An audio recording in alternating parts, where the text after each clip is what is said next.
kje je tukaj bi bilo potem še Hrvaška zraven in pri tem recimo v vašem zemljevidu, to je pa vse slovensko. Govorimo o tem, ne. Ta dva sta zelo podobna, skoraj enaka, ne. Gre za to, da iz slovenskih teritorialnih voda do mednarodnih voda prihajamo preko koridorja. Koridorji so v obeh primerih narisani. Govoril pa sem o tem, da je režim v tem koridorju, da so možni 3, 4, oziroma da je možnosti znotraj teh koridorjev več. Nobena možnost pa ne obstaja, da bi ta koridor bil izključno slovensko teritorialno morje. Zakaj ne? Če ste včeraj spremljali Odmeve, je tudi predstavnica vlade povedala eno veliko resnico, ki izhaja iz mednarodnega prava. Pravilo 12 milj. Zakaj se je Slovenija vse skozi 19 let borila proti mednarodnemu pravu? Ne zaradi tega, ker ni pravično, ampak zaradi tega, ker Sloveniji mednarodno pravo ne daje dostopa do mednarodnih voda. Zakaj ne? Zato, ker so geografske značilnosti slovenske obale in obstoječa meja za Italijo, torej ti dve dejstvi in mednarodno pravo Sloveniji ne morejo pripeljati mednarodnih voda tako, kot si mi predstavljamo, preko slovenskih teritorialnih voda. In to je zapisano v arbitražnem sporazumu.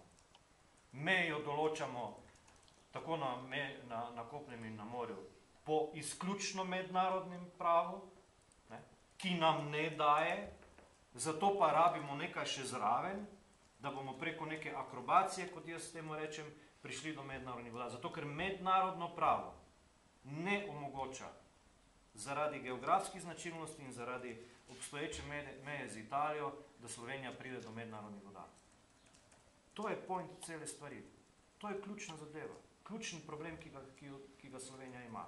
Če seveda za mednarodnim pravom ne damo vejice, pa ne napišemo še kaj zraven, ex aequo et bono in tako naprej in tako dalje.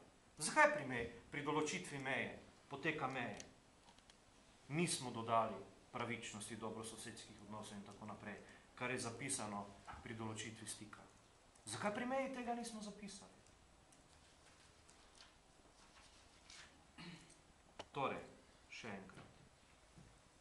Koridor, preko katerega bomo prišli do mednarodnih voda, so v tem trenutku slovenske teritorialne vode. Po arbitražnem sporazumu, oziroma po sodbi arbitražnega sodišča, te vode v nobenem primeru več ne bodo slovenske, ampak bodo ali odprto morje, ali bo suverenost deljena, ali bo suverenost ene države in tako naprej. Skratka, naštel sem 4-5 možnosti.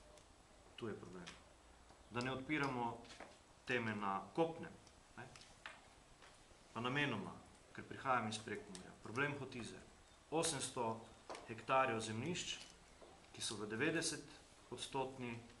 lasti torej Prekmurk in Prekmurcev in načelo mednarodnega prava, ponovno samo mednarodnega prava, ne? Ker si nismo dodali še kaj zraven, da bi se upoštevali zgodovinske okoliščine in tako naprej, da je meja vedno bila po sredini reke Mure, se bo upoštevala pač katastrska meja na dan 25.6. Katastrska meja pa pride do zloglasne ceste G1/3. Kataster pride na magistralno cesto G1/3, po kateri je